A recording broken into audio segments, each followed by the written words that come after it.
स्वास्थ्य बीमा मार्फत पाउँदै आएको उपचारको पहुँच कटौती गर्ने नीति ल्याइएको छ।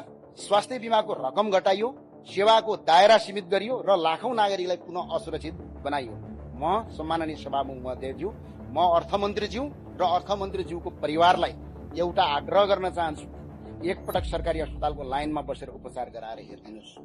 त्यसपछि थाहा हुनेछ कि वर्तमान अवस्थामा सरकारी अस्पतालको सम्पूर्ण जनसंख्याको भार धान्न सक्छ कि सक्दैन। सरकारी अस्पतालको क्षमता वृद्धि नगरी, चिकित्सकको संख्या नबढाई, उपकरणको व्यवस्था नगरी, सेवा विस्तार नगरी स्वास्थ्य बीमाको पहुँच घटाउनु भनेको गरिबलाई उपचार नगर, पीडा सह र अन्तमा मरे पनि राज्य जिम्मेवार हुँदैन भन्ने सन्देश दिनु जस्तै हो।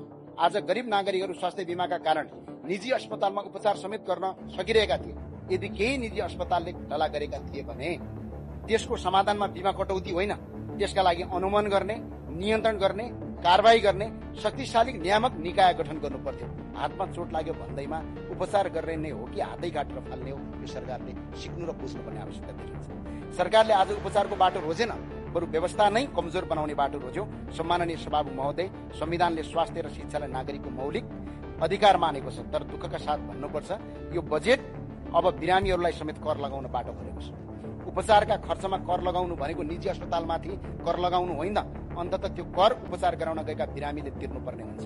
रोगसँग लडिरहेको नागरिकबाट समेत कर उठाउने सरकार यो कति निर्दयी हुन सक्छ सम्माननीय सभामुख महोदय। त्यस्तै नेपालमै उत्पादन हुने औषधिलाई प्रोत्साहन दिनुको सट्टा आयातित औषधिलाई सहज हुने व्यवस्था गरिएको छ। यसको प्रत्यक्ष असर नेपाली औषधि उद्योगमा पर्नेछ।